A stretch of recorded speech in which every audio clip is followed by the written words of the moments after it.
In this video, I'm going to show you how to pin, mount, and preserve your insects.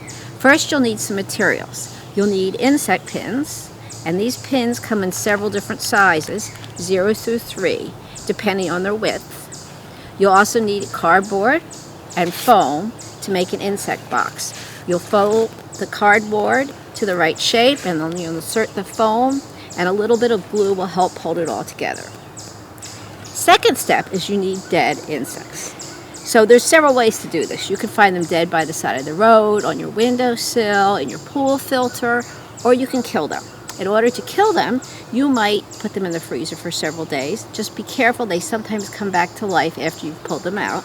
Or you can design a killing jar. Now there's specific directions in your student handbook of how to do this, but basically it's a jar with a substrate on the bottom that'll absorb liquid, and you would put some kind of poison in order to fumigate the bug. Just make sure that there's not so much poison that it puddles at the bottom. You don't want your insects sitting in liquid. So you'll put your insect in there until they die. The next step is pinning. Now, pinning is best done when the insect's body is moist. And basically what you're going to do is to take your insect and take the biggest pin you think you can use. So this is a pretty large beetle. So I'm going to use probably a size 3 pin. The insects have 3 body parts: head, thorax, and abdomen. And you're going to put it between the wings as best you can. And the reason we put it in that location is later on then we can take a look at the wings possibly. So you're going to put your pin in like this so you can hold it above, and it also can safely go into your foam and not destroy the insect. And then possibly, if you want to make a nice little label, you can put that label below it.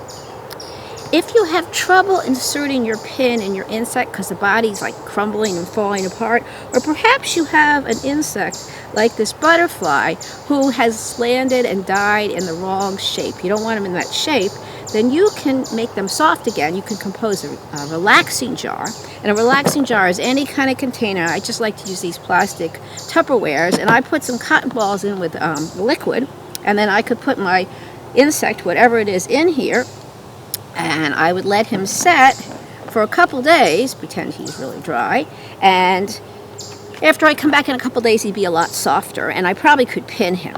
If your butterfly has landed in a position that you don't want him to be in, you can place him in your relaxing jar for several days till his body softens, and then gently press the wings flat and use 2 strips of thin cardboard to keep those wings flat. And after a couple days, you can remove that cardboard, and you can see his body is totally flat.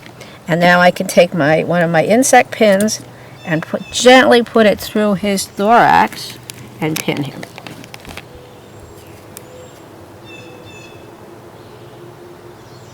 So that's a relaxing jar. If you choose a pin that is too thin, for example, if I chose this big beetle again, and I decided I was going to use a 0 pin, which is your smallest, you might have a problem that when you pinned him, first, you might not be able to get it through, and second, when you pinned him, he might actually spin around on your pin or slide up and down it. So it's best to use as big a pin as possible. There is also an option. Here is a good example of an ant, that instead of pinning that ant because he's too darn small, he is glued on a piece of cardboard and then pinned down. So that's another option. Your goal is to make it so that you can observe your insects from all sides without hurting them, and also be able to see all parts of them.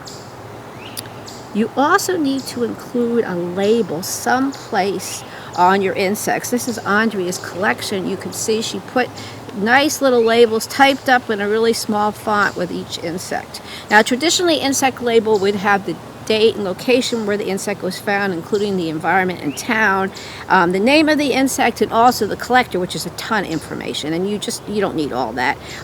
If you just have down the name of the insect and the order, possibly the common name and the scientific name, that's great. Another option, and this is a insect collection that I made, and in this collection, whoops, it's falling apart a little bit, But in this collection, I actually labeled up on the top of the box, and I had them placed in certain places in the box. This is a sample of the Maine Master Naturals collection. You'll also be getting one of these. And here we just labeled them by alphabetically, and then there's a key to go with it. I have another little bit here. This is my box full of Hymenoptera insects, and you'll notice I also included a little bit of the hive. So you can collect parts of insects or things that are related to insects, and they'll work really well too. So with all this information, hopefully you'll be able to design your insect collection.